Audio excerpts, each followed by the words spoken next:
hampir mencapai 10 viewers.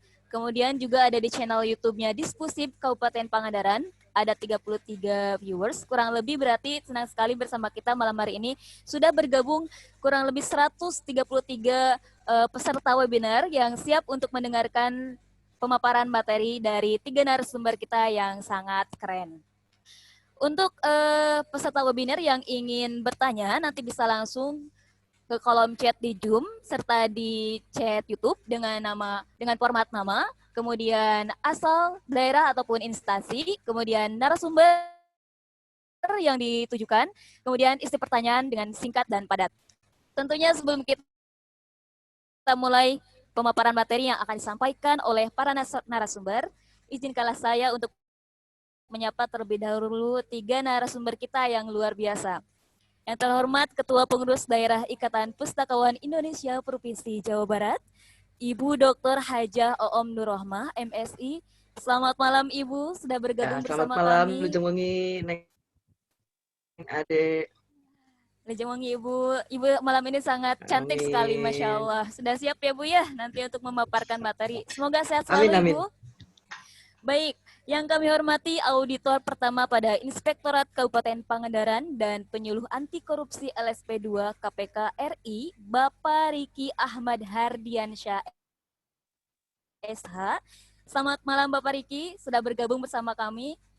Selamat malam, Assalamualaikum warahmatullahi wabarakatuh.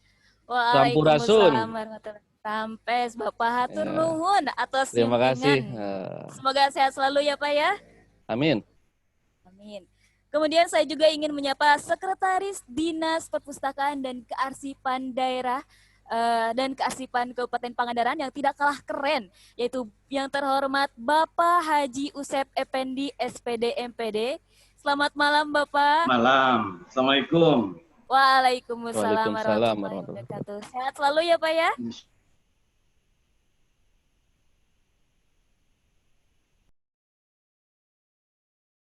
Semoga bisa mendengar suara saya dengan jelas. Saya sampaikan salam terlebih dahulu. Ini tadi sejak masuk webinar di Zoom, banyak sekali salam dari berbagai daerah, diantaranya ada dari Bondowoso, Bukit Tinggi, Bandung, Pangandaran, Jakarta, Yogyakarta. Wah, luar biasa.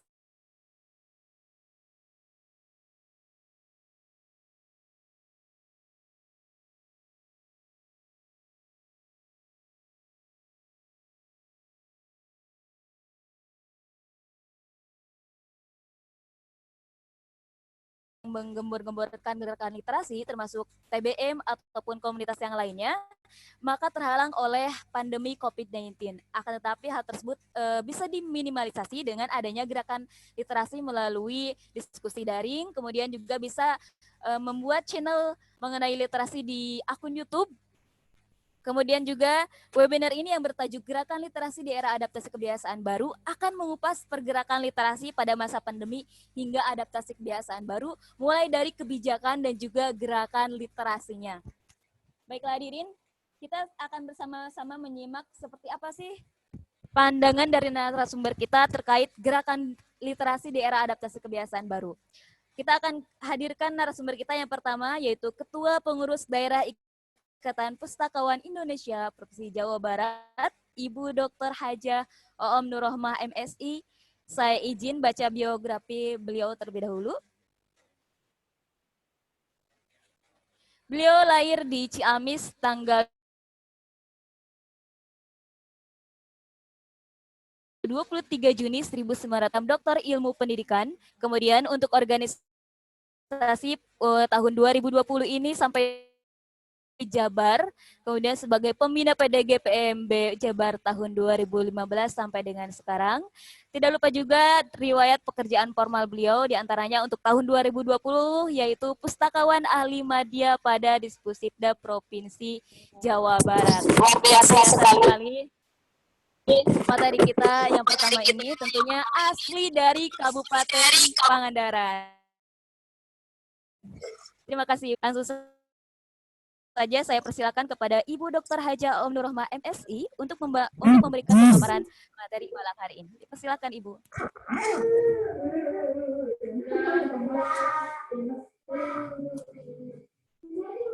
Assalamualaikum warahmatullahi wabarakatuh. Waalaikumsalam warahmatullahi wabarakatuh. Sampurasun. Alhamdulillah wa bibina wa nabina wa syafiina wa maulana Muhammad wa sallallahu alaihi wasallam ajmain. Kita panjatkan puji dan syukur ya alhamdulillah. Ini acara luar biasa berbarengan dengan hari jadi Pangandaran yang ke-8 Dirgahayu Pangandaran. Dalam kesempatan yang baik ini izinkan saya menyampaikan terima kasih dan dengan rasa hormat kepada Bapak Kepala Dispusip Kabupaten Pangandaran, Bapak Haji Tatang Suherman SHMSI beserta jajaran, dan sekaligus juga ada Bapak Sekdis ya, Pak Haji Usep SPD MPD, dan tentunya Pak Riki ya, Pak Riki Hardiansah Sarjana Hukum, dan yang sangat luar biasa ini adik kita nih ya, Neng Ade Cep Aldi ya, sebagai Duta Baca Provinsi yang sudah menginisiasi acara ini. Mudah-mudahan dan insya Allah pasti bermanfaat dan maslahat bagi kita semua gitu ya. Sedikit ada pantun ya. Daun kulur ngarang-rangan katebak angin berang. Dulur-dulur di Pangandaran, kumaha Daraman? Alhamdulillah. Ya baik, Bapak dan Ibu serta ya adik-adik sekalian, ya tadi sudah disampaikan oleh Neng Ade juga luar biasa partisipan. Kali ini kita akan sharing ya, akan diskusi dengan topik bahasan menghadirkan perpustakaan di era adaptasi kebiasaan baru.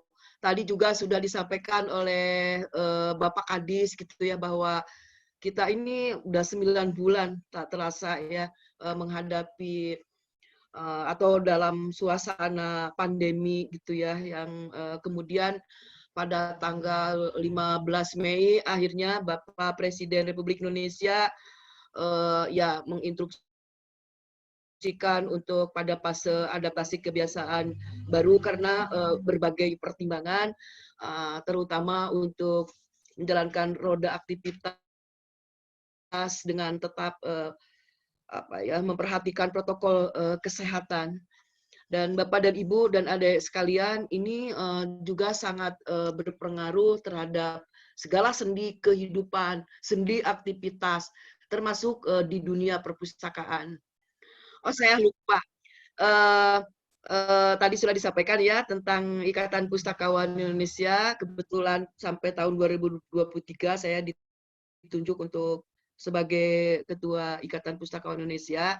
Maksudnya materi yang akan saya sharing malam ini merupakan akumulasi dari kawan-kawan di Ikatan Pustakawan Indonesia. Jadi sebagian juga ini dari pengalaman ya, pengalaman yang tentunya dalam hal ini Ikatan Pustakawan mempunyai tugas itu ya untuk mendiseminasikan berbagai informasi kepustakawanan, termasuk juga memfasilitasi peningkatan kompetensi perpustakaan gitu ya, khususnya pustakawan dan pengelola perpustakaan maksud saya, termasuk juga taman bacaan masyarakat. Baik, dan kita perhatikan ke slide, ya ini merupakan bagian dari hasil penelitian. Saya hanya mengakomodir ada 8 poin dampak dari pandemi ini yang bersifat umum, namun nanti akan dikorelasikan dengan bagaimana menghadirkan perpustakaan pada fase-fase yang merupakan dampak gitu ya, atau akibat dari wabah COVID-19 yang melanda Indonesia kita semua gitu ya. Pertama, bahwa dari pandemi COVID-19 ini adanya layanan daring gitu ya. Kita semua tentunya pada saat awal, apalagi pada saat fase PSBB gitu ya, digulirkan, sangat terasa gitu ya. Adaptasi ini yang sebagian adaptifnya secara cepat gitu ya, ada juga yang penolakan, dan semuanya itulah merupakan suatu proses.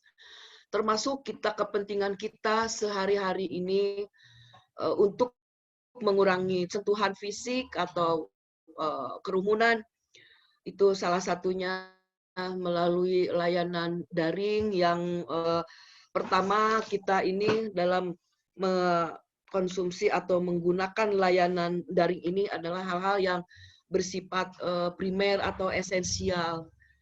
Yang kemudian seiring waktu juga kita melalui layanan daring ini bisa leisure gitu ya, memanfaatkan waktu-waktu luang. Dan akhirnya sekarang ya kita harus adaptif menjadi kebiasaan baru gitu ya. Dan ini merupakan salah satu tantangan juga bagi perpustakaan yang mungkin nanti pada slide khusus akan saya sampaikan ya dari simulasi pengalaman teman-teman di Ikatan Pustakawan Indonesia ini. Dan yang berikutnya itu adalah ada layanan delivery dari suatu kesenangan menjadi bermanfaat. Dan ini juga saya yakin Bapak dan Ibu dan adik-adik semuanya sangat merasakan gitu ya, ya variasi-variasi atau opsi-opsi pilihan-pilihan ini gitu ya di masa pandemi. Segala sesuatu kita memanfaatkan delivery terutama untuk berawal dari misalnya makanan dengan Grab, dengan GoFood, seperti itu. Kemudian ya barang-barang yang lain juga. Nah ini juga akan memberikan pengaruh terhadap perpustakaan, di mana perpustakaan dimanapun berada, itu harus mempunyai strategi baru, bahkan inovasi-inovasi dari peluang-peluang. Katakanlah ini merupakan suatu hikmah dari pandemi ini yang memberikan opportunity atau peluang-peluang, salah satunya juga kepada penyelenggaraan perpustakaan. Dan kemudian dampak berikutnya itu adalah era sosial, itu ya. Kita sudah sangat social distancing. Ini adalah salah satu cirinya itu adalah menjaga jarak untuk mengeliminir apa ya wabah lah, mengeliminir penularan dari wabah pandemi ini. Nah, sehingga ini akan menjadi suatu kebiasaan. Demikian pula saya melihat di beberapa web resmi baik dalam maupun luar negeri, perpustakaan ini secara fisik nyaris pada tutup gitu ya pada saat awal-awal, yang kemudian sekarang mulai adaptif, mulai dibuka secara perlahan dengan memperhatikan protokol kesehatan, misalnya memberikan layanan secara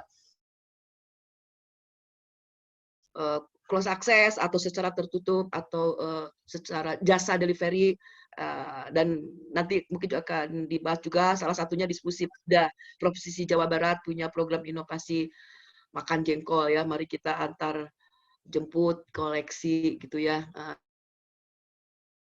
Ini melalui jasa Grab dan memanjakan para pemustakanya, karena insya Allah nanti ini bisa gratis ya kerjasama dengan Grab Indonesia atau ya Grab Indonesia Foundation ini. Dan kemudian juga dampak berikutnya adalah waktu yang tercipta, waktu terutama waktu kerja yang fleksibel ini sangat dirasakan oleh para katakanlah pekerja baik ASN maupun non ASN, di mana tetap produktif namun dapat dilakukan di mana saja atau di rumah. WFH atau FWA gitu ya. Dan kefleksibelan ini kemudian nanti akan menciptakan suatu ruang waktu yang bisa dimanfaatkan untuk mengakses perpustakaan. Nanti kita sama-sama melihat contoh-contohnya ya. Kemudian lahirnya generasi Zoom. Zoom ini nampaknya seperti New Google gitu kan ya bagi kita semua, terutama yang sudah sangat familiar itu ya anak-anak milenial, karena ternyata dengan aplikasi Zoom ini bisa mengakomodir banyak orang, termasuk sekarang kita ya sedang melaksanakan, bahkan bisa mencapai 500 lebih, bahkan 1000 lebih begitu ya. Dan ini juga nanti seperti apa atau bagaimana menghadirkan perpustakaan melalui platform-platform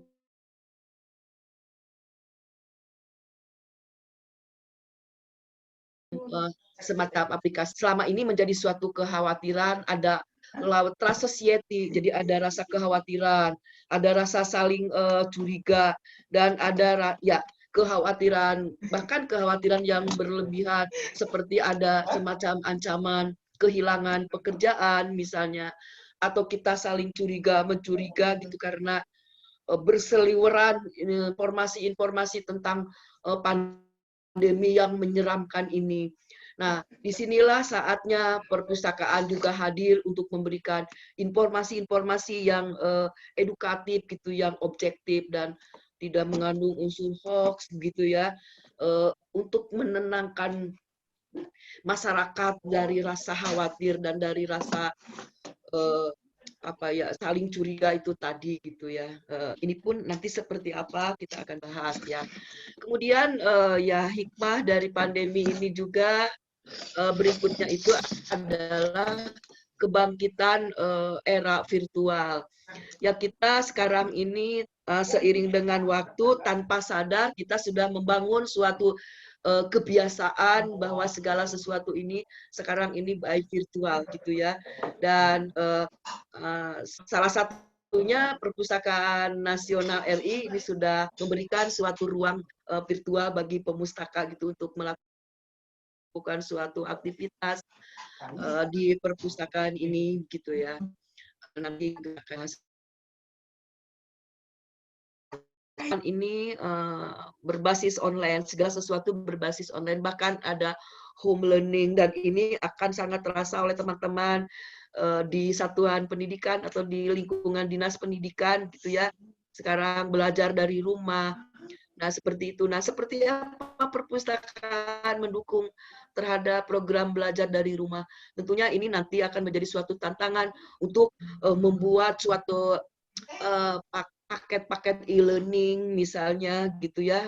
Tentunya ini dikerjasamakan dengan distrik atau para orang tua yang senantiasa mendampingi anaknya gitu ya, ketika para putra-putrinya ketika berhadapan dengan media yang namanya media elektronik atau media virtual ini. Gitu. Nah, baik Bapak dan Ibu serta adik-adik semuanya. Nah, seperti itu, walaupun seperti itu dengan suatu tantangan yang luar biasa dan entah kapan berakhirnya, mudah-mudahan Allah Subhanahu wa taala gitu ya selalu melindungi kita dan cepat berakhir ya corona ini. Namun sekarang tetap berkiprah dan perpustakaan sebagaimana dalam RKP 2021 merupakan pendukung pembangunan manusia berkualitas. Ya, dan perpustakaan merupakan pusat sumber ilmu pengetahuan, pemberdayaan masyarakat dan kebudayaan. Dan sekarang perpustakaan fungsinya itu lebih luas lagi gitu ya. Harus dijadikan rumah kedua oleh berbagai lapisan masyarakat untuk membangun kesejahteraan. Ya, karena itu perpustakaan harus tetap hadir ya di tengah-tengah masyarakat pemustaka. Nah, Bapak dan Ibu semuanya, tentunya tantangan dan sekaligus juga peluang bagi perpustakaan ini kita tetap dalam membangun atau dinamika yang dinamis ya, gerakan membangun masyarakat literat sesuai dengan tema yang diusung kali ini. Bapak dan Ibu serta adik sekalian nih, di masa pandemi ini perpustakaan bisa dihadirkan dengan dua metode begitu ya, metode secara baik secara konvensional maupun secara virtual. Perpustakaan sekarang ini walaupun dalam suasana teknologi komunikasi informasi yang terus gitu ya berkembang, tetap konsepnya itu adalah hybrid atau hibrida, tetap menggunakan dua pendekatan konvensional dan berbasis teknologi informasi. Ini tidak sampai saat ini belum bisa dihindari oleh perpustakaan karena perpustakaan ini core-nya itu, koleksi intinya itu adalah masih berupa pustakaan, sudah bergerak untuk semuanya itu berupa koleksi digital. Baik, seperti apa menghadirkan perpustakaan di masa AKB secara konvensional? Saya juga pernah mendengar kawan-kawan komunitas di Pangandaran mungkin hadir di sini ya, luar biasa di masa pandemi itu tetap bergerak dengan buku asongan gitu ya,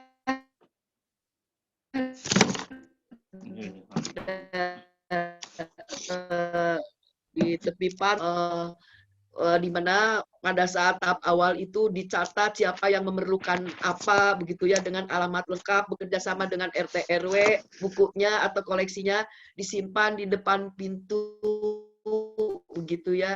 Ini di sini tentunya membangun saling percaya begitu ya, saling menjaga itu koleksi kita, karena koleksi yang ada di perpustakaan manapun berada itu tentunya bisa dimanfaatkan oleh banyak orang, sehingga siapapun pemustaka atau pengguna perpustakaan hendaknya bisa menjaga secara fisik semua sumber daya perpustakaan termasuk koleksi perpustakaan.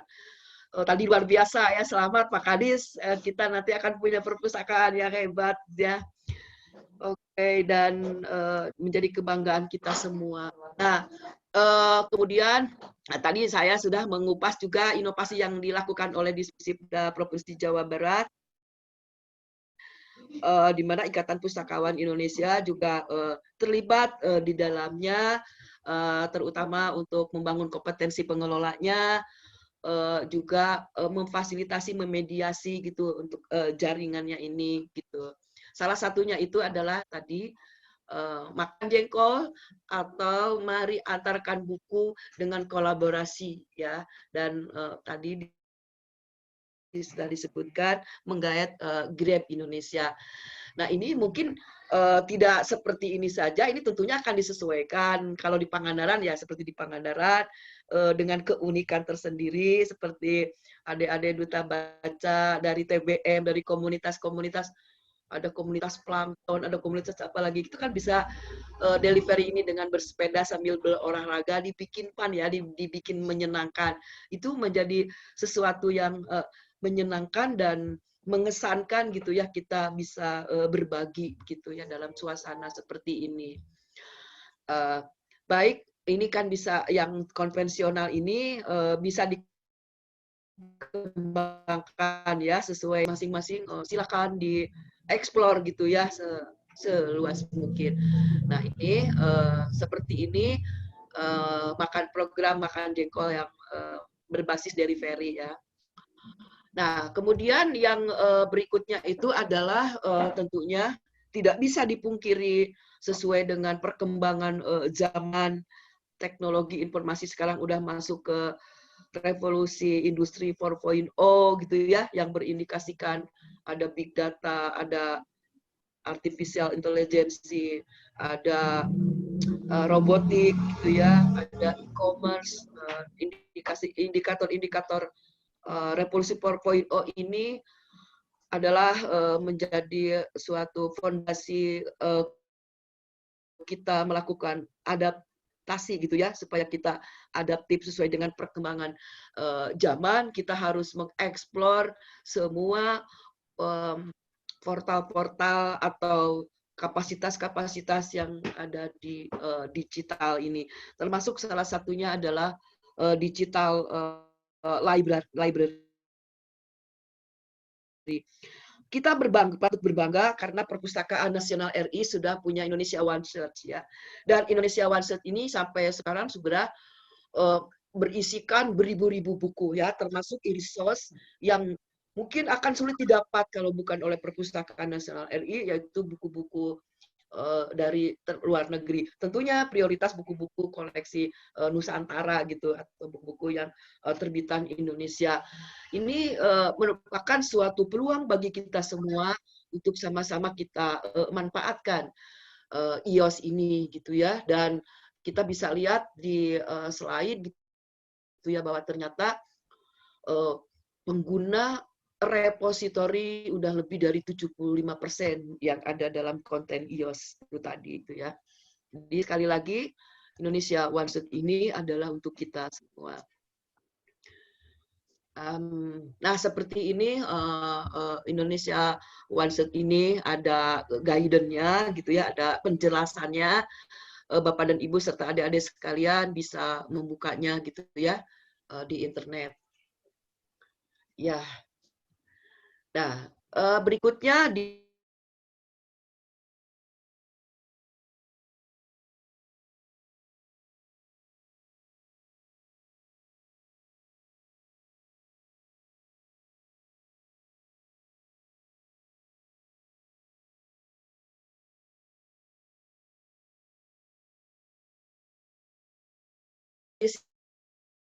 singkatan Maca Dina Digital Library gitu ya. Jadi bahasa orang Digital Library disingkat Candil. Dengan Candil ini lebih dekat lah, karena Candil itu jenis katuangan ya, mengerupi katuangan orang gitu ya. Namun nah untuk itu gitu ya, maknanya adalah ya Candil ini kita sudah memiliki 15.000 buku eksemplar, dan ini juga berisikan subjek dari berbagai disiplin ilmu. Ini juga bisa menjadi peluang bagi kita semua dan bisa diakses oleh siapa saja ya. Ada di Play Store. Nah, ini guidance-nya juga cara menggunakannya itu juga sudah dijelaskan, ada ya di website resmi Dispusibda, ada juga di Instagram Dispusibda Provinsi Jawa Barat. Silakan, ini juga bisa digunakan oleh kita semua ya, apalagi masyarakat Jawa Barat ya yang memang sudah mengenal Candil. Nah, seperti ini ya di media sosial, guidance atau petunjuk-petunjuk cara penggunaan Candil ini. Dan Candil ini terus Dispusibda Provinsi Jawa Barat itu mengembangkannya gitu ya. Mengembangkan baik dari fitur-fitur yang ada, sekarang ini lebih banyak fitur-fiturnya pilihan, bahkan kita bisa mengutip buku yang ini dengan memperhatikan hak cipta, itu sudah kita set gitu ya, dengan mengacu kepada kaidah-kaidah penggunaan informasi gitu ya. Terus bisa disetel audio, bisa dikasih stabilo, dan selanjutnya ini jadi Candil ini terus mengembangkan diri begitu ya, sesuai dengan ya tuntutan kebutuhan masyarakat tentunya yang sudah menggemari atau sudah menjadi suatu kebutuhan gitu ya, berbasis teknologi informasi ini. Dan ini adalah punya kita. Berikutnya adalah memaksimalkan media sosial gitu ya. Dalam memaksimalkan media sosial ini tentunya yang pertama harus kita perhatikan itu adalah tujuan dari media sosial ini. Misalnya kita bisa memanfaatkan blog. Kita tahu bahwa blog ini adalah untuk media promosi begitu ya.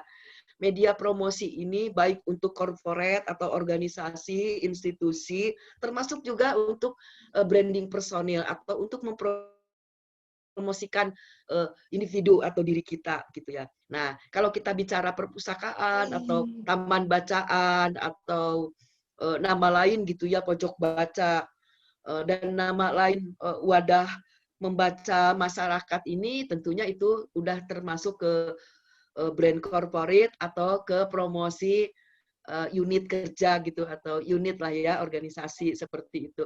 Ini bisa dimanfaatkan blog ini dan bisa diisi oleh artikel-artikel yang menarik gitu untuk membangun image, untuk membangun pandangan yang positif, untuk memberikan informasi tentang manfaat atau fungsi perpustakaan, fungsi literasi, fungsi sumber informasi. Gerakan-gerakan literasi itu bisa melalui layanan blog ini. Kemudian ada layanan jejaring sosial atau social networking ini kayaknya udah, karena berdasarkan penelitian ini kami mencatat pengguna Facebook ini sudah sangat luar biasa ya. Walaupun di dalamnya penggunaan ini apakah sudah etis, sudah akuntabel, sudah bisa menjaga, nah, itu mungkin menjadi PR kita bersama. Intinya bahwa Facebook ini salah satu medsos ini adalah bisa menghadirkan gerakan literasi, bisa menghadirkan fungsi perpustakaan gitu. Dan tadi saudara moderator juga sudah menginformasikan bahwa bisa dilihat di Facebook Dispusip Kabupaten Pangandaran. Artinya Pak Dispusip Kabupaten Pangandaran luar biasa sudah memanfaatkan media sosial ya dengan sangat informatif gitu ya. Kemudian ada blog mikro, ya blog mikro ini ya kita seperti Twitter gitu ya. Kemudian ada juga media sharing seperti Instagram. Nah ini juga Instagram sudah sangat familiar. Dan ada juga Flickr gitu ya. Flickr ini seperti layar gitu ya, layar screen gitu ya, yang menjadi media juga. Nah ini yang bisa dimanfaatkan. Dan mungkin ini yang belum populer itu adalah forum Quora gitu ya. Forum Quora ini sebetulnya ini kalau di perpustakaan itu merupakan petunjuk atau juknis, petunjuk teknis bagaimana cara menggunakan literatur gitu. Jadi semacam guidance how to use literatur maksud saya. Nah di sana ini di Quora ini perpustakaan bisa memanfaatkan atau memberikan informasi-informasi tentang terbitan-terbitan yang bukan hanya dimiliki oleh perpustakaan kita saja, tetapi juga terbitan yang dimiliki oleh perpustakaan lain yang memang sangat diperlukan oleh masyarakat. Tentunya kita memberikan rujukan kalau ada di perpustakaan mana gitu, misalnya tentang ada buku misalnya tentang buku tentang kemarin yang baru itu adalah buku Ethiopia misalnya. Itu ada di Dispusip Kabupaten Pangandaran atau di Universitas Pajajaran Pangandaran. Nah, itu harus ada rujukan untuk memberikan to refer, petunjuk lah ya bagi pemustaka seperti itu. Itu forum Quora oleh perpustakaan bisa dimanfaatkan untuk membangun literasi sekunder gitu ya disebutnya di dunia perpustakaan. Dan layanan kolaborasi dengan Wikipedia. Kita tahu bahwa Wikipedia ini adalah fungsinya itu seperti ensiklopedia, seperti kamus, tetapi pembahasannya lebih luas dan lebih dalam. Ya, tentunya di sini kita bisa memanfaatkan Wikipedia-nya dengan berbagai sumber ilmu pengetahuan dan atau kita bisa memanfaatkan istilah-istilah yang ada di perpustakaan, gitu ya. Itu substantifnya untuk pemanfaatan Wikipedia ini. Dan ada ini juga ada Penspec gitu ya.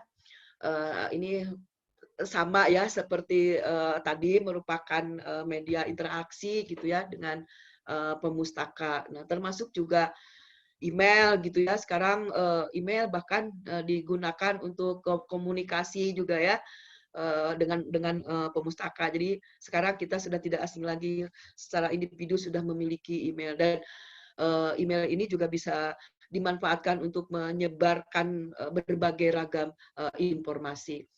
Dan ini yang tak kalah menarik ini adalah Bibliobetal gitu ya. Bibliobetal ini sekarang sudah mulai marak gitu ya digunakan gitu ya. Jadi ini juga melalui virtual juga ya. Bibliobetal ini adalah suatu game atau permainan resensi buku gitu. Ini bisa dilakukan sebagai ajang lomba begitu ya. Bahkan kalau lebih serunya lagi ini dikerjasamakan dengan penerbit supaya penerbit juga care gitu ya bahwa terbitan mereka gitu ya kita informasikan, dan penerbit bisa memberikan suatu kontribusi atau apresiasi kepada pemenang dalam lomba resensi buku ini gitu ya. Kemudian ini juga ya yang sudah kita sering temukan adalah layanan aplikasi Bitly ini bisa digunakan juga layanan komunikasi gitu atau layanan daring. Bahkan sekarang para penerbit sudah banyak juga yang secara gratis melalui Bitly ini memberikan beberapa informasi tentang bukunya gitu ya, dari mulai seperti berbentuk abstrak seperti itu. Dan ini saya kira ini juga sangat bermanfaat gitu, karena kita tidak harus membuat dulu gitu ya, sudah jadi kalau yang dari penerbit itu tadi gitu ya. Kemudian juga ada media infografis ya. Media infografis ini menjadi daya tarik sendiri karena lebih hidup gitu ya, di mana di sana ada terdapat gambar-gambar atau diagram-diagram yang menunjukkan atau menegaskan terhadap informasi yang narasinya simpel, tetapi yang bicara di sini adalah grafis atau gambar gitu.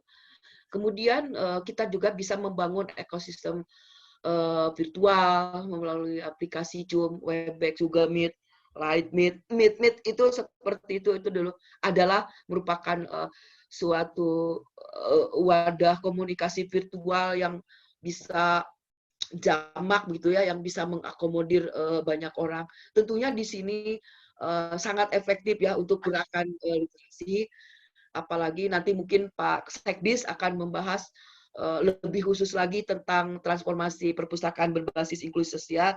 Di sini hanya saya ingin menyampaikan bahwa portal-portal yang ada di internet ini adalah bisa dimanfaatkan oleh konten-konten sekarang ini perpustakaan untuk kesejahteraan. Tentunya di Pangandaran sudah banyak bukti begitu ya bahwa masyarakat, apalagi ini sangat cocok di masa pandemi ini, bahwa perpustakaan ini bisa berbuat sesuatu untuk mendongkrak pemberdayaan ekonomi masyarakat ya, yang mengaplikasikan dari buku, mengaplikasikan dari sumber-sumber informasi menjadi suatu produk yang mempunyai nilai ekonomi maupun nilai jual tentunya untuk kesejahteraan. Dan seperti itu, waktu hanya diberi 15 menit oleh moderator.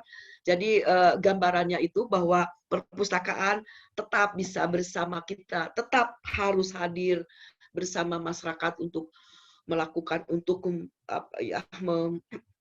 mendiseminasikan, untuk menyebarkan manfaat-manfaat dan fungsi-fungsinya untuk membangun masyarakat literat ini, gitu ya, di masa pandemi ini. Dan jangan kendor ya, kita selalu menggunakan masker, mencuci tangan, menjaga jarak ya. Terima kasih atas perhatiannya. Salam literasi. Assalamualaikum warahmatullahi wabarakatuh. Waalaikumsalam warahmatullahi wabarakatuh. Salam literasi, Ibu. Baik, terima kasih banyak Ibu Haja Om atas pemaparan materi yang sangat menarik sekali. Tentunya tadi Ibu juga sudah memaparkan terkait menghadirkan perpustakaan daerah adaptasi kebiasaan baru, di mana teman-teman semuanya bisa mengakses buku melalui aplikasi Candil makanan ya Bu ya. Macadina Digital Library, dan juga satunya lagi yaitu makan jengkol ya Bu ya. Kepanjangan dari Mari Antarkan Buku dengan Kolaborasi. Keren sekali ini Jawa Barat. Baiklah hadirin, mohon maaf, Kepala Dinas Perpustakaan dan Kearsipan Kabupaten Pangandaran tidak bisa kita sampai selesai karena ada tugas ke Karawang. Semoga selamat sampai tujuan. Baiklah, bagi hadirin yang untuk link absen nanti akan dibagikan sebelum acara diakhiri. Untuk itu mari kita simak terlebih dahulu pemaparan materi dari narasumber kita yang kedua yang tidak kalah keren, diantaranya yaitu auditor pertama pada Inspektorat Kabupaten Pangandaran dan penyuluh anti korupsi LSP2 KPK Bapak Riki Ahmad Hardiansyah SH. Izinkan saya membacakan CV beliau terlebih dahulu.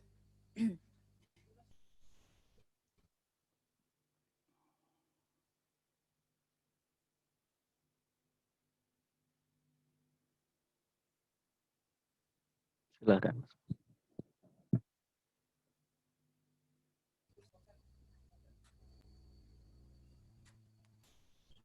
Stop share screen, Ibu, mohon maaf.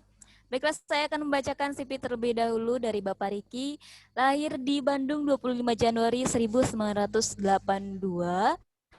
di mana beliau menyelesaikan pendidikan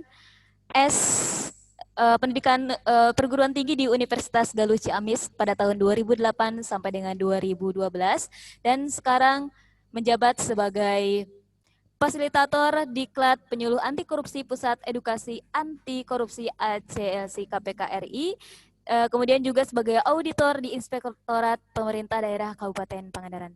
Baiklah, kepada Bapak Riki kami persilahkan.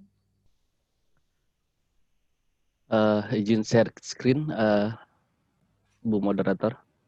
Baik, silakan Pak.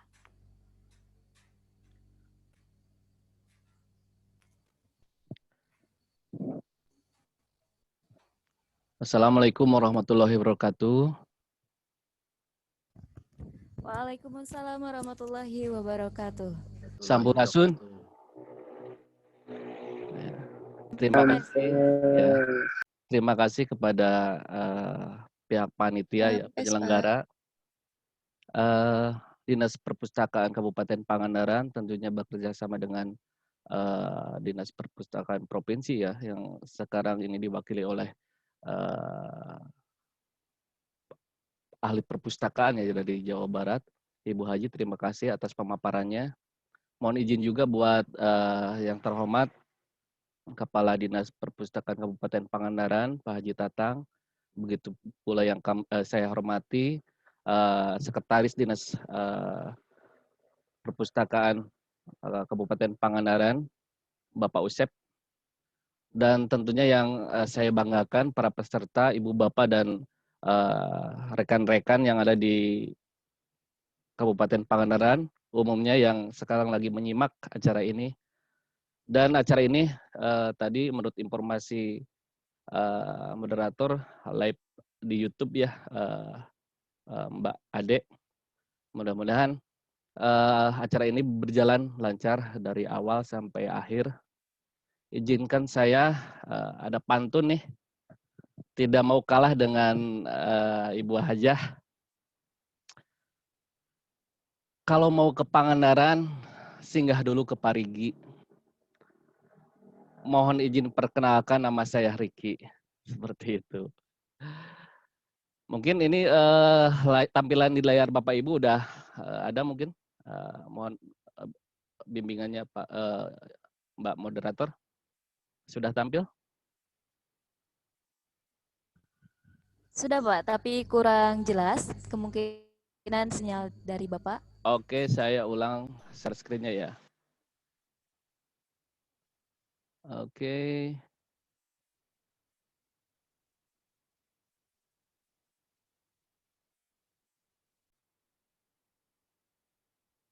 Oke, mungkin pertama-tama saya mohon izin mengambil tema generasi berintegritas itu keren.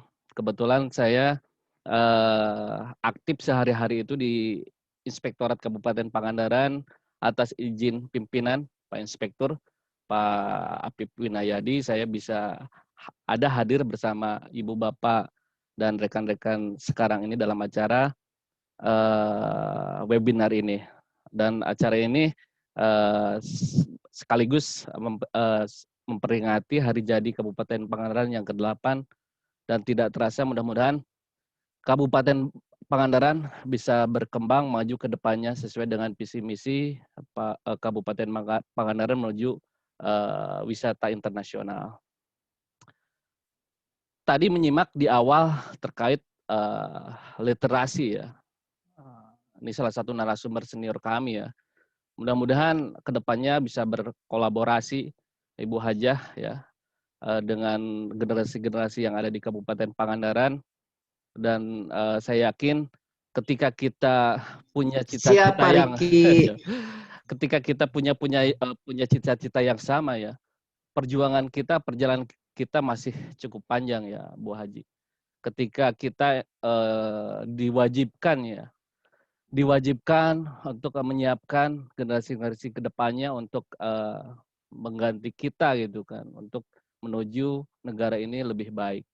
Dan tentunya hal yang perlu kita pahami, warisan generasi yang berintegritas lah yang emang tidak ada nilainya. Mudah-mudahan paparan kali ini bisa menjadi unsur pendukung gitu, Bapak Ibu sekalian dalam dunia literasi. Dan kami di luar sebagai auditor, saya dipercaya menjadi salah satu perwakilan dari Kabupaten Pangandaran untuk menjadi penyuluh anti korupsi LSP KPK RI, dan saya tersertifikasi tahun 2019 sampai dengan sekarang. Dan kebetulan udah 4 hari ini saya ada giat bersama KPK. Mudah-mudahan kita bersama-sama punya satu tujuan, membangun Pangandaran ke depannya lebih baik. Untuk sebelum kita masuk ke materi, izinkan saya untuk memutar tayangan ini. Bapak Ibu, silakan, ini ada kaitannya dengan yang akan saya paparkan materi.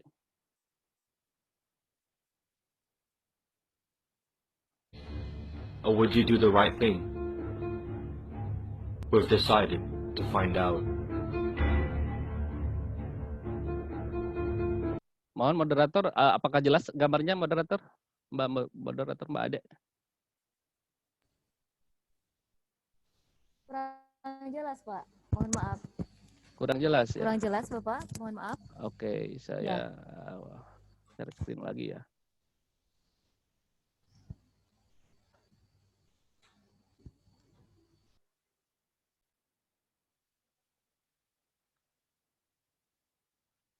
Nah, salah satu kontingensi ya. Mudah-mudahan bisa di. Or would you do the right thing? We've Apakah decided jelas, to Master? find out. Mbak Ade?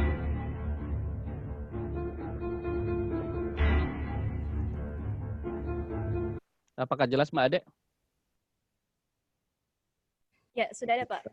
Oke, Ya, siap. sudah ada, Pak. Sudah jelas, sudah terlihat.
Ya, seperti itulah Bapak Ibu, rekan-rekan, bahwa kita bisa mengambil hikmah ya dari tayangan yang kita lihat barusan, bahwa integritas itu eh, tidak bisa dilihat dari kasat mata ya Ibu Bapak.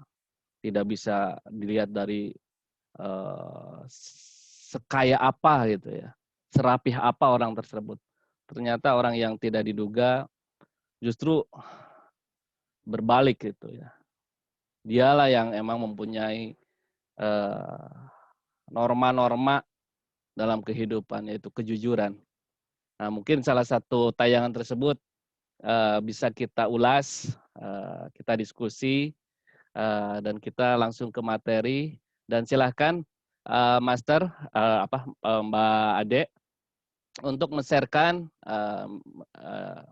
Mentimeternya. Silahkan Bapak Ibu di kolom chat bisa dilihat ada alamat web Mentimeter yang di-share oleh Mbak Ade Khadijah. Silahkan Bapak Ibu, rekan semua, utarakan apa yang Bapak Ibu pikirkan terkait apa yang ada tertera di sana. Silahkan.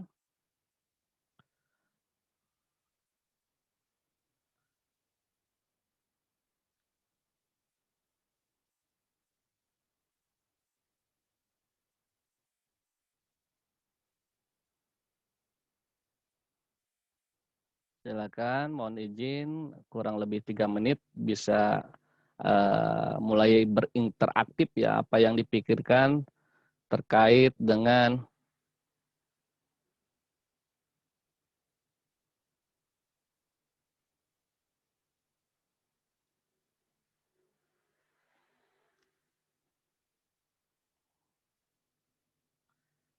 integritas. Dan mungkin sambil berjalan kita langsung ke materi dan nanti hasilnya bisa dilihat nanti di akhir.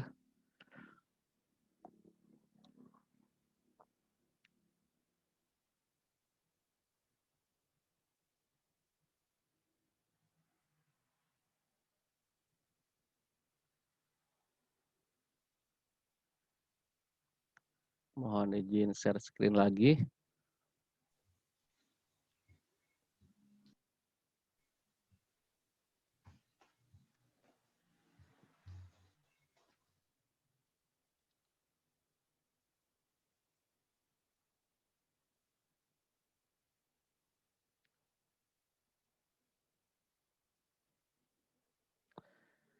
Izinkan kami untuk melakukan safety briefing, Master, Bapak Ibu sekalian.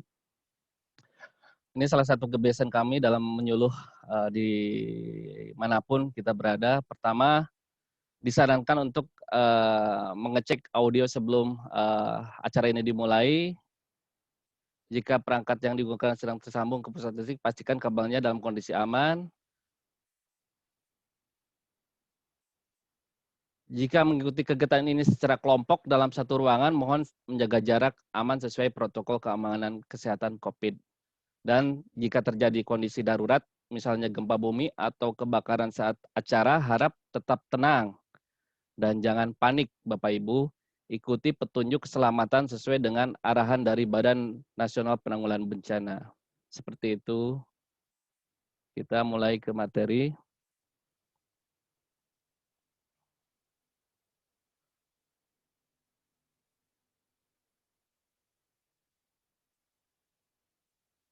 Mohon maaf, ini agak ini ya gangguannya. Jadi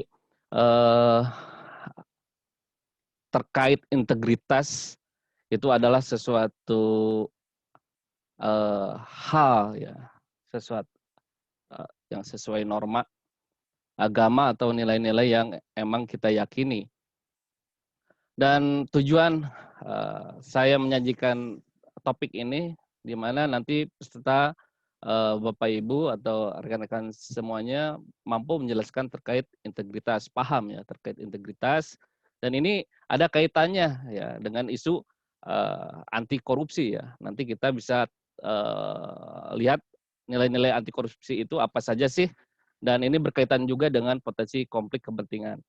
Mengapa saya mengambil tema seperti ini? Ini salah satu kita mengawal, negara mengawal bahwa sesuai dengan amanah undang-undang bahwa warga negara Indonesia punya hak untuk mengenyam pendidikan yang layak ya. Dan ini salah satunya tadi yang diutarakan oleh narasumber pertama bahwa dengan literasi lah salah satunya kita bisa menciptakan dunia pendidikan ini menjadi lebih baik gitu kan. Ada banyak media-media parameter yang emang bisa disajikan untuk mengedukasi warga khususnya generasi sekarang ini. Apalagi tadi diulas bahwa dalam keadaan pandemi ini inilah pilihan ya, salah satunya media Zoom itu. Apalagi sebelumnya ada istilah revolusi industri 4.0 gitu ya. Betul, tadi ada robotik gitu kan ya, banyak tenaga-tenaga manusia yang emang sekarang digantikan oleh mesin gitu. Itu udah menjadi konsekuensi zaman mungkin ya Bapak Ibu. Dan apalagi sekarang lagi pandemi, ya seperti itulah adaptasi ya, lebih cenderung ke adaptasi. Dan ini bukan pilihan, ya seperti itu. Terus mohon Bapak Ibu, saya bukan untuk menggurui, tapi kita diskusi ya. Mudah-mudahan kita di sini bisa menerima apa yang minimal paham lah, mengetahui gitu. Saya juga masih banyak belajar lah dari pengalaman Bapak Ibu atau rekan-rekan yang ada di acara Zoom ini.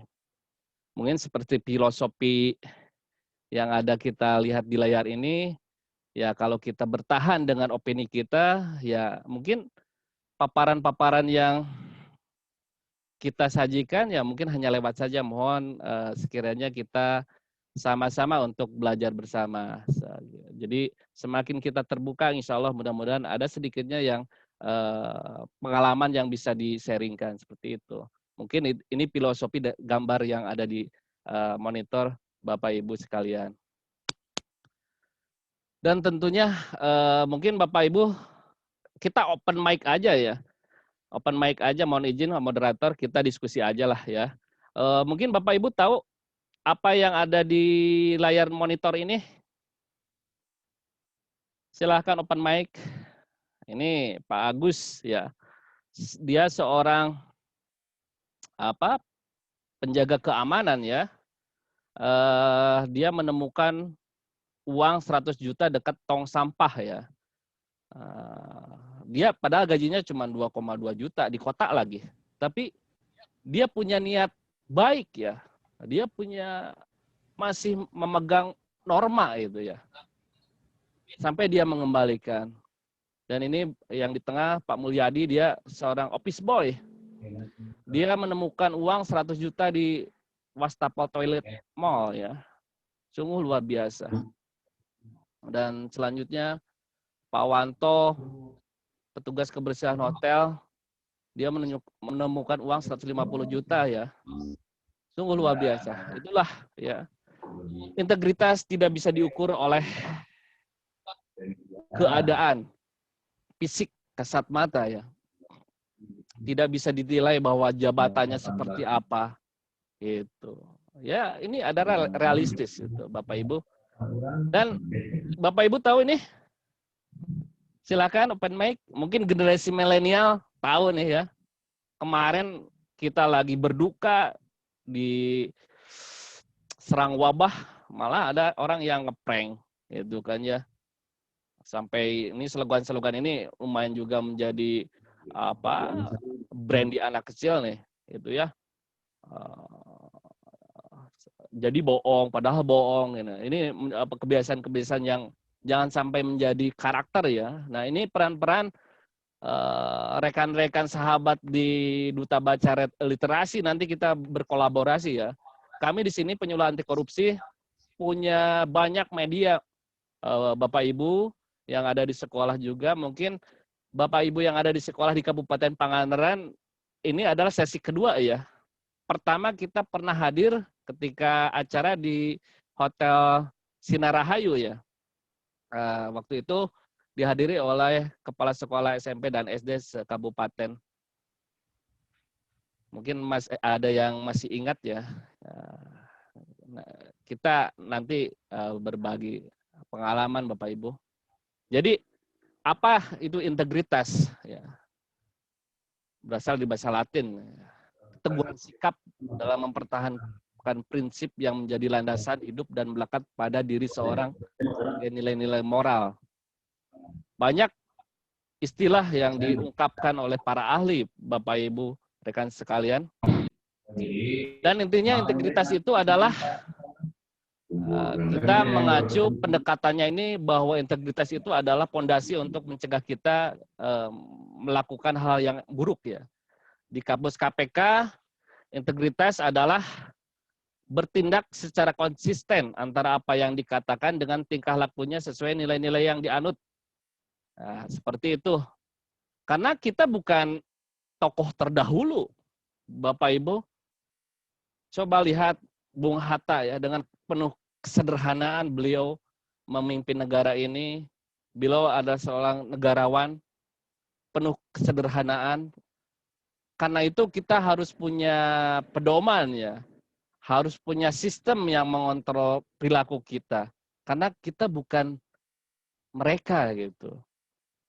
Banyak tokoh-tokoh kita yang emang bisa menjadi role model ya. Menjadi tokoh, menjadi panutan yang tentunya inilah peran-peran Bapak Ibu selaku mungkin ada sebagai tenaga pengajar, sebagai orang tua, kakak, bahkan sebagai pimpinan sekalipun itu ya. Mudah-mudahan ini integritas menjadi pondasi Bapak Ibu, menjadi pondasi. Kita insya Allah mudah-mudahan sambil kita berjalan nanti kita banyak menemukan hal yang emang perlu kita diskusikan nih Bapak Ibu.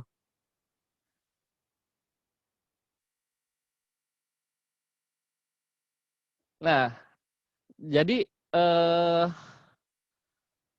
orang yang berintegritas itu adalah yang bagaimana sih?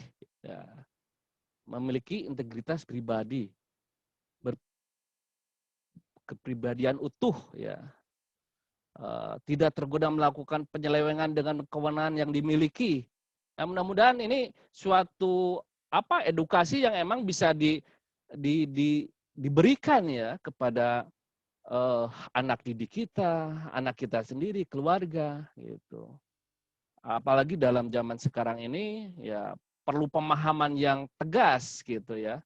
Seperti apa kehidupan yang emang sesuai dengan norma, apalagi kita berada di dalam tataran negara ya, negara hukum.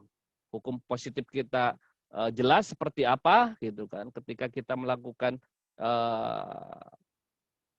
perbuatan yang sengaja seperti apa dampaknya, dan mungkin nanti kita berbicara lagi ya bahwa integritas ini bisa menjauhkan kita dari perbuatan korupsi atau koruptif. Nah, banyak tokoh-tokoh yang perlu kita menjadi role model ya, menjadi figur ya, seperti Haji Agus Salim, Baharudin Lopa, Jenderal Polisi Hugeng ya, sangat sederhana ya beliau itu, Muhammad Hatta tentunya, Muhammad Nasir, dan masih banyak tokoh-tokoh negara yang emang perlu kita menjadi cerminan dalam pedoman kita bermasyarakat, berkeluarga, bahkan pengelolaan lembaga sekalipun, Bapak Ibu. Ya, keyakinan yang mendasar. Setiap manusia rentan terhadap godaan korupsi. Di sini kita mulai ada pendekatan bahwa korupsi itu bukan hanya identik dengan birokrasi, Bapak Ibu.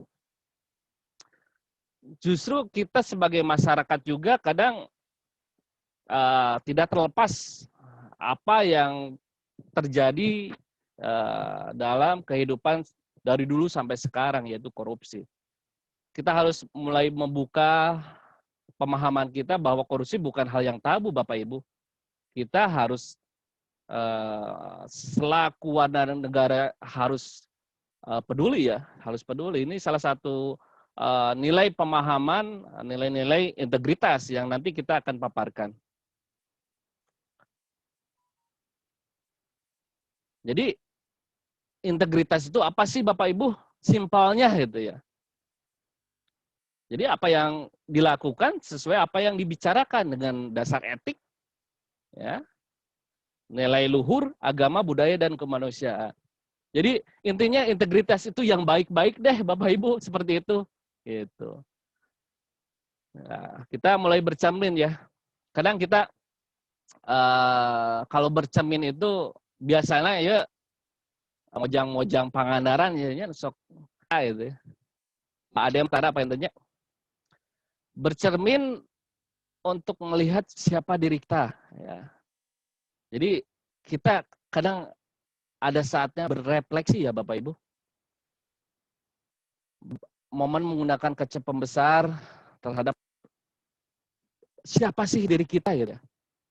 Sejauh mana kebiasaan kita selama ini. Nah,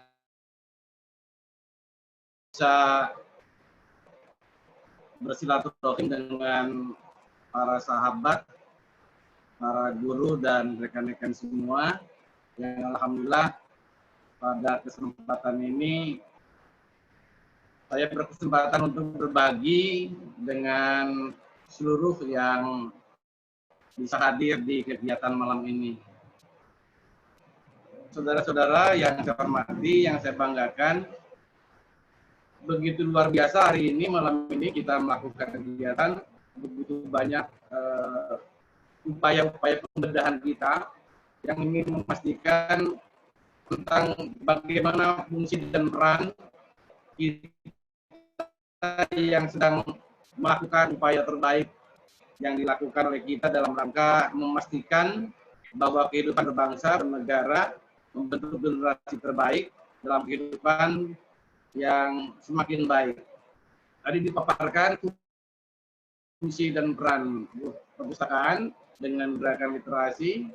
Kemudian tadi kita coba juga bagian-bagian lain, bahkan tadi disampaikan oleh yang terhormat, yang kami banggakan. Terima kasih Bu Haja Om, yang selalu mendampingi kami. Yang terus kami Pak Sekdis. Terima kasih Bu.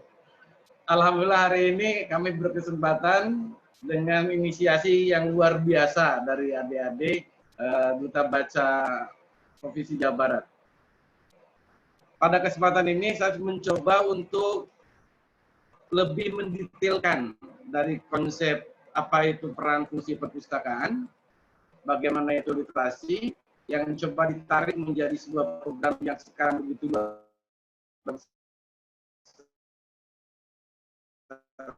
nasional, yaitu transformasi. Saudara-saudara, pada kesempatan ini kita biasa dan sudah tertanam di benak kita, dan ini adalah upaya yang harus kita ubah paradigma mindset kita tentang perpustakaan. Mungkin selama ini kita berpikir bahwa perpustakaan itu diberi makna sempit. Maaf, kenapa saya katakan itu? Karena seolah-olah perpustakaan itu hanya sebuah tempat ruang dengan tumpukan-tumpukan buku. Dan hanya seseorang, kelompok orang tertentu saja yang akan menikmati dari fasilitas itu. Dan itu yang harus kita ubah. Peran fungsi perpustakaan yang tadinya jadi kumpulan informasi di tempat tertentu, bahkan hanya kutatan dari sisi membaca, menulis, nah itu yang kita ubah ke depan. Dan peran penting ini adalah peran yang harus kita lakukan bersama oleh seluruh penggiat literasi, baik komunitas, kami di dinas maupun secara daerah sampai ke pusat, kemudian sahabat-sahabat yang terus melakukan upaya bagaimana gerakan literasi ini menyentuh seluruh lapisan masyarakat. Saudara-saudara, awal kita itu berbicara tentang literasi, pasti tertarik pemikiran kita. Yang namanya literasi itu batasannya bagaimana membangun kompetensi menulis, membaca. Dan searah itulah upaya-upaya yang dilakukan, dan itu buat kita maknanya jadi semakin sempit. Ketika literasi diterjemahkan oleh kita hanya sebatas membaca dan menulis. Sementara ketika kita lebih tarik kepada fungsi perpustakaan dan literasi itu sendiri yang semakin lebar, yang akan masuk pada relung semua kehidupan. Nah, inilah peran kita ke depan tentang bagaimana membangun koneksitas gerakan yang dibangun oleh seluruh penggiat, bahwa literasi itu menjamah seluruh sektor kehidupan, baik tentang budaya, tentang numeriknya, literasi tentang kebangsaannya, literasi digitalnya, itu yang harus dibangun supaya bagaimana tujuan, manfaat, jenis, prinsip tadi itu sampai pada secara utuh komprehensif dari makna literasi, dan akhirnya peran perpustakaan akan terjaga utuh. Saudara-saudara, maka kita akan bisa merasa dan akan tarik kepada fungsi yang begitu luar biasa besarnya, bahwa kita yang berada dalam fungsi literasi tadi, yang ada dalam gerakan tadi, ini memiliki peran besar bahwa kita ada di garda depan membangun dan menyiapkan generasi. Tadi sudah disentuh tentang era revolusi 4.0 atau 4.0. Bahkan tadi disentuh pula bagaimana menyiapkan generasi emas di 2100 tahun Indonesia di 2045. Bahkan kita juga akan menarik pemikiran kita ketika apakah benar ke depan kita akan memiliki bonus demografi yang begitu luar biasa. Nah, jawaban-jawaban tadi, upaya-upaya tadi tidak lepas dari gerakan kita di literasi yang secara komprehensif kita lakukan. Tanpa itu, maka kita akan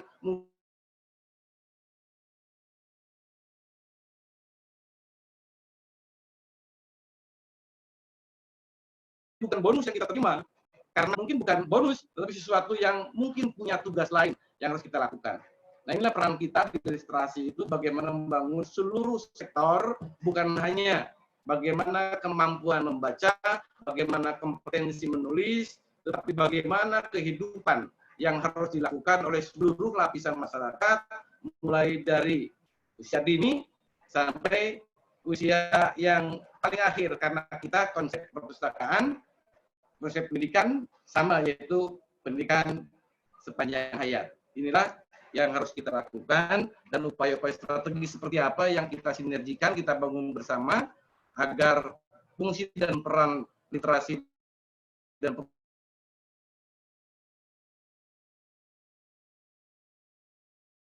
perpustakaan menjamah yang disampaikan tadi, begitu fungsi peran itu akan masuk kepada bahwa bangsa ini, negara ini harus menghadirkan generasi atau manusia Indonesia seutuhnya. Seperti apa manusia Indonesia seutuhnya, sebagaimana yang sudah diundangkan dalam sebuah regulasinya, bahkan punya spirit bahwa manusia Indonesia seutuhnya itu adalah manusia yang memiliki kecerdasan paripurna. Nah, ini adalah fungsi tugas kita di orang-orang yang sedang bergerak di literasi. Untuk itu, maka kita tidak bisa bekerja sendiri. Nggak bisa kita berdiri secara sektoral. Kita harus melakukan secara terintegrasi satu dengan yang lainnya. Kami di perpustakaan, di Dinas Perpustakaan, tidak bisa berdiri sendiri. Apalagi hanya masuk kepada lagu Ebit GAD gitu, kalau tadi berpantun, kalau saya mungkin ingat sebuah lagu Ebit GAD, mohon maaf kalau suaranya tidak enak gitu, karena jangankan suaranya, tepuk tangannya juga sembang gitu. Aku jauh, engkau jauh. Aku dekat, engkau dekat. Kalau ini kita coba terapkan dalam perpustakaan gerakan literasi, kapan nyatunya? Harus kita ubah. Kalaupun kau menjauh, aku akan mendekat. Apalagi kalau kau dekat, maka aku semakin dekat. ini bagian yang harus kita upayakan dan harus menyeluruh kita lakukan seluruh sektor, seluruh lapisan. Maka tadi yang disampaikan oleh Bu Haji bagaimana strategi model-model kita coba adopsi di kehidupan kita, ditarik menjadi kebijakan termasuk kami di daerah, maka salah satunya adalah komunikasi berjejaring, karena yakin ini bukan tugas kecil, bukan tugas ringan, dan bukan tugas sektoral, karena ini bisa dilakukan secara komprehensif dengan kita bersinergi seluruh sektor, mempersiapkan, menyiapkan generasi yang begitu luar biasa, generasi emas, generasi yang paripurna. Saudara, maka hadir yang disebut transformasi perpustakaan. Bahkan saat ini transformasi sudah lebih didorong ke inklusi sosial. Artinya bahwa gerakan literasi yang tadi secara komprehensif tadi, itu bukan hanya berkutat pada bagaimana membangun kompetensi baca tulis, tetapi membangun kemampuan yang paripurna. Hidup dalam kehidupan. Kalau orang Sunda itu ada istilahnya bukan hanya hirup, tapi hurik gitu. Ini maknanya bahwa dia bukan hanya hidup, tapi memiliki kehidupan, memiliki kepastian, memiliki keberdayaan dia hidup. Nah, membangun manusia yang memiliki keberdayaan hidup tadi, maka harus dibangun melalui gerakan transformasi. Salah satu gerakan yang kita lakukan di perpustakaan, yang kita kasih program melalui perpustakaan nasional, yaitu transformasi perpustakaan yang masuk ke dalam kehidupan sosial. Maka ini juga adalah bagian dari gerakan transformasi yang kita lakukan.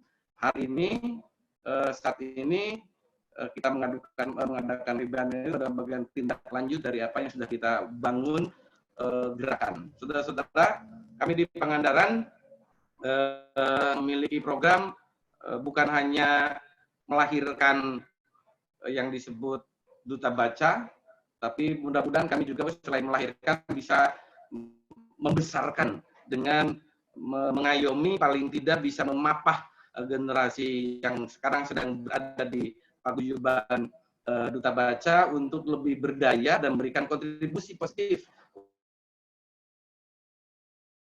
untuk kemajuan, terutama membangun kehidupan sosial yang lebih baik. Makanya kami mencoba menerjemahkan Duta Baca yang saat ini dipelopori oleh Provinsi Jawa Barat. Kami Kabupaten Pangandaran sudah mengukuhkan sejumlah 100 duta baca yang tersebar di seluruh desa, dan insya Allah tahun depan kita ada satu fasilitasi tentang duta baca yang terfasilitasi di kecamatan sebagai koordinatornya, dan itu yang nantinya akan kita dorong masuk kepada berbagai hal dan kita payungi dengan kerjasama antar sektor. Jadi hari ini kami di Dinas Kabupaten Pangandaran melakukan kerjasama dengan pihak terkait, stakeholders yang lain, termasuk dengan dinas terkait, misalnya dengan dinas sosial, dengan pemberdayaan masyarakat, dengan dinas pertanian, kemudian pariwisata.